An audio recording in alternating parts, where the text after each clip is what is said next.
안녕하세요. 기업행정 전문 김현 행정사입니다. 네. 오늘 제가 준비한 영상은요, 부정당 제재 처분에 관한 부분입니다. 많은 중소기업에서 부정당 제재 처분을 받아서 여러 가지 이제 고초를 겪고 계시다라고 하시는 분들이 많이 있으십니다. 그래서 오늘은 제가 이 사례를 조금 같이 공유해 보자고 이제 준비를 해봤고요. 네.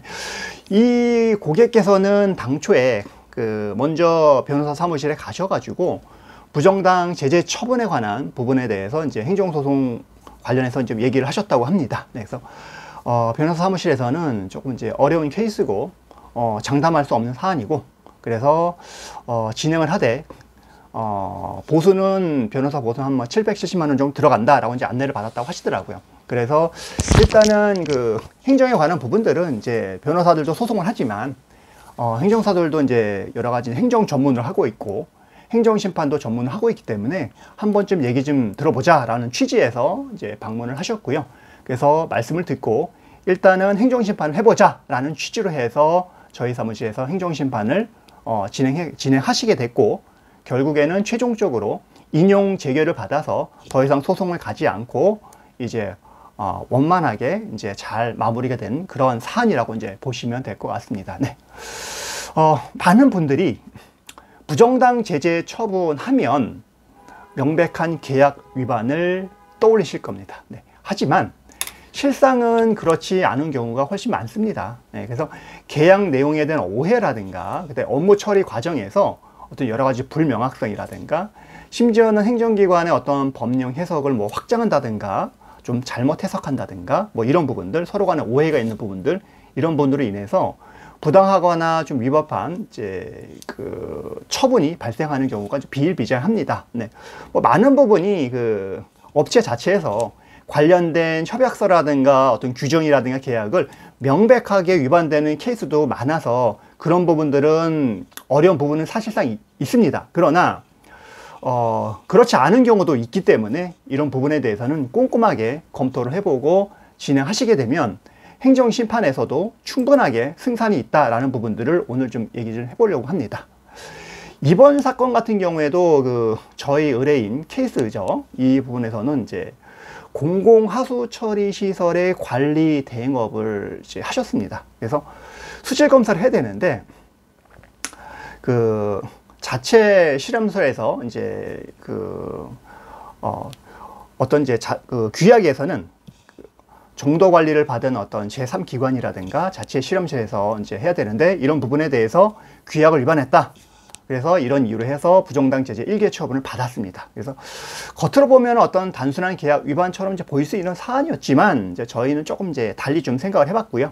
그래서 좀 심도 있게 검토를 해서 꼼꼼하게 이제 여러 가지 이제 계약의 전반적인 과정들, 그 다음에 이 사건 같은 경우는 어떻게 그동안 이제 행정기관하고 일을 해왔는지 부분들, 또 이제 예외적인 상황을 두고 어떻게 일을 했었는지 이런 부분들을 좀 꼼꼼하게 따졌던 것 같습니다. 그래서 저희는 이제 의뢰인 업체가 이제 문제시 되고 있는 행위를 조금 이제 재반 경위를 좀 꼼꼼하게 그렇게 해서 따졌고요. 그래서 왜 자체 실험실을 이제 쓸 수밖에 없었는지, 또 그 과정에서 이제 예산 저희가 효과라든가 여러 가지 이제 상황적인 맥락 이런 것들 다 들여다봤고요.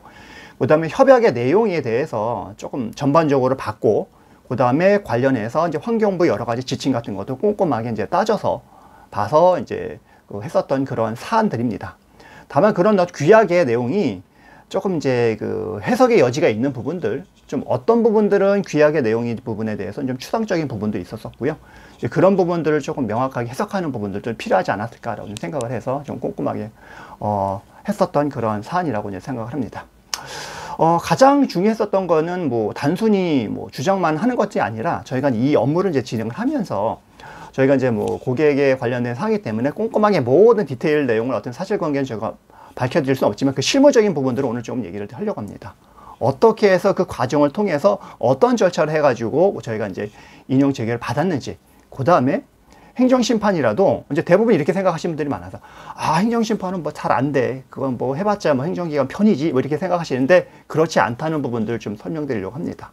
그래서 다시 돌아와서 이 사안 같은 경우에도 이제 저희가 이제 꼼꼼하게 이제 검토를 했었던 그런 이제 사안이고요. 그래서 준비를 하면서도 여러 가지 그동안 있었던 상황 관련된 규정 이런 것들도 다 검토했고, 그런 내용들을 행정심판위원들이 좀 잘 볼 수 있도록 명확하고 제대로 분석을 해서 관련된 증거를 뭐 그냥 제출하는 게 아니라 그 증거에서 어떤 부분을 포커스해서 봐야 되는지 부분을 명확하게 좀 하이라이트를 주면서 조금 정리를 했고요. 그 다음에 증거마다 이 부분은 어떤 부분은 우리가 입증하고자 했었던 부분인지, 그런 입증의 취지 이런 것들을 조금 완벽하게 조금 정리를 하고, 그 증거마다 이제 여러 가지 이제 행정법상 여러 가지 법리적인 부분들도 명확하게 정리를 했었습니다. 그래서 결국은 결과가 이제 인용 재결로 나왔던 그런 사안입니다. 그래서 저희 그 주장이 이제 이렇게 해서 이제 인용 재결을 이제 받았는데요. 그래서 1개월 부정당 제재 처분이 이제 취소가 됐습니다. 그래서 이제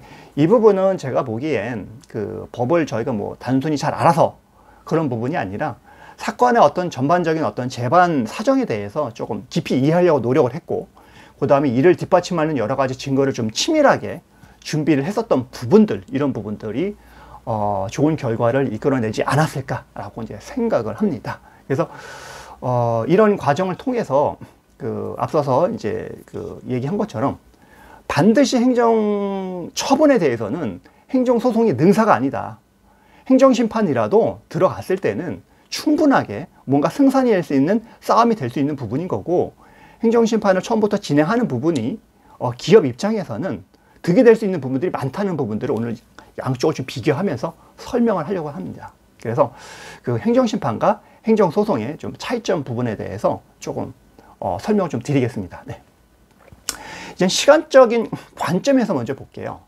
소송은 통상적으로 그 1년에서 2년 이상의 시간이 걸립니다.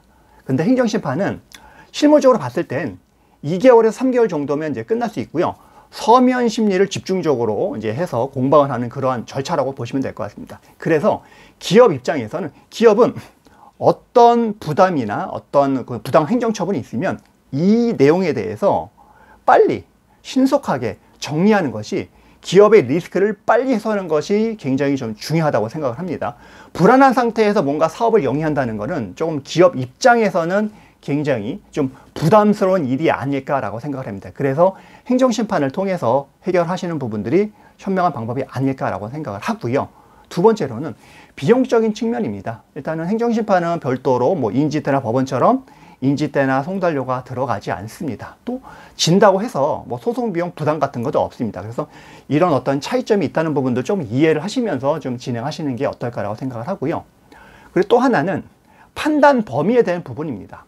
법원은요, 위법성에 대한 부분을 집중적으로 판단을 합니다. 그래서 위법성에 대한 부분만 이제 판단을 하고요.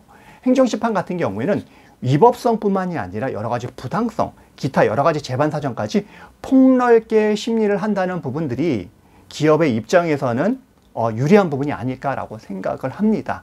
그래서 상황을, 행정 처분이 나왔을 때는요, 무조건 법원으로 뛰어가는 게 아니라 이 처분이 왜 나왔을까?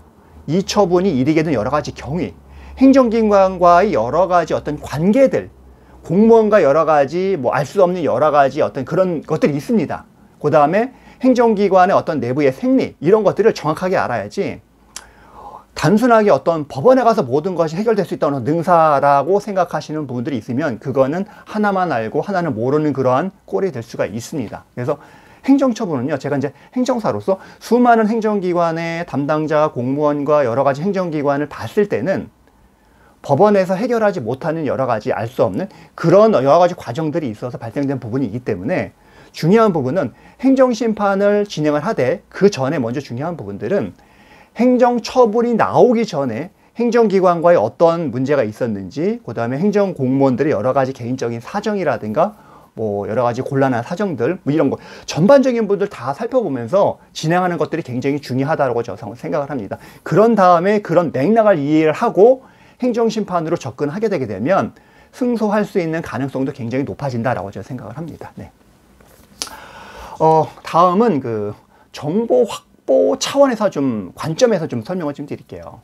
행정심판 과정에서 우리가 행정심판을 제기를 하면 행정기관은 법원처럼 답변서를 제출을 합니다. 근데 우리가 이제 그 행정기관이나 여러 가지 일을 하면서 정보, 자료가 굉장히 중요하지 않습니까?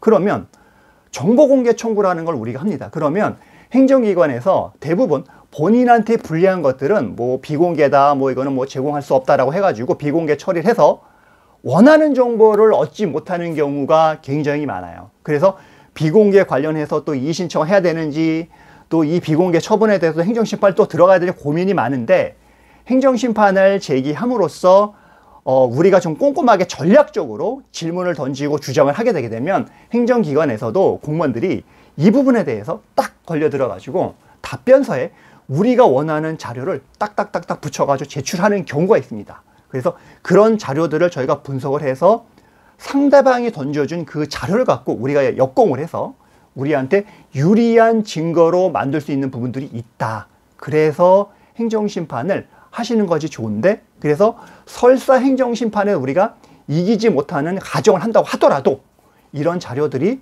잘 분석을 해서 행정소송을 갔을 때 실익 판단할 수 있는 유리한 자료가 될 수 있다라고 보시면 될 것 같습니다. 그래서 정보를 확보하는 차원에서도 행정심판은 필요하다라고 이제 보시면 될 것 같고요.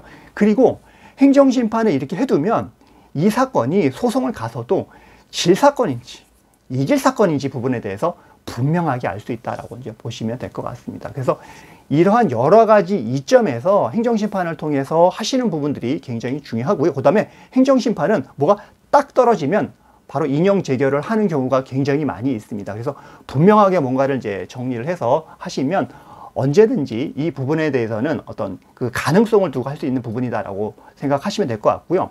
무조건 행정심판은 안 돼. 행정심판 행정기관 편이야. 뭐 가제는 개편이지. 이렇게 생각하시는 거는 조금 무리가 있는 부분이다라고 이제 생각을 해서 이 영상을 준비를 해 봤습니다. 네. 그래서 오늘은 저희 사무실에서 있었던 여러 가지 이제 케이스 부분에 대해서 이제 말씀을 드렸고요. 이 사안을 통해서 이제 그 부정당 제재뿐만이 아니라 기업에서는 많은 그 대관 행정을 하면서 어떤 사업을 하면서 기업에서 사업을 하기 위해서는 항상 인허가라 여러 가지 행정기관가 하는 일들이 많지 않습니까? 근데 그런 것들이 제대로 풀리지 않아서 행정처분을 받게 되게 되면 기업 입장에서는 모든 사업이 스탑되는 경우가 굉장히 많고 굉장히 데미지를 받는 경우가 굉장히 많이 있습니다. 그럴 때 그런 부분에 대해서 현명하게 전략적으로 처리할 수 있는 부분들이 있는 부분이 있고, 그래서 전략적으로 뭔가를 이제 스텝 바이 스텝으로 과정을 정확하게 읽는 부분이 굉장히 중요하다. 첫 번째로는. 그래서 행정처분이 나오기 전에 과정들을 만드는 것도 굉장히 중요하고, 그 다음에 행정처분이 나왔을 때 행정심판으로 행정소송도 가정하면서 먼저 하시는 게 굉장히 좋아요. 저도 항상 얘기를 할 때 행정심판을 하시되 이 부분은 우리가 행정소송을 진행하는 거를 좀 염두해서 저희가 진행한다라고 이제 말씀을 드립니다. 그래서 이런 부분을 전반적인 맥락을 전략적으로 준비하는 부분들이 필요하다라고 해서 영상을 준비해 봤습니다. 네. 오늘 영상 이렇게 마치고요. 네. 다음에도 좋은 영상으로 찾아뵙겠습니다. 네. 그래서 오늘은 여기까지 하고요. 좋아요, 구독 꼭 부탁드리고요. 알람 설정까지 꼭 부탁드리겠습니다. 다음에도 좋은 기업 행정으로 찾아뵙도록 하겠습니다. 네. 감사합니다.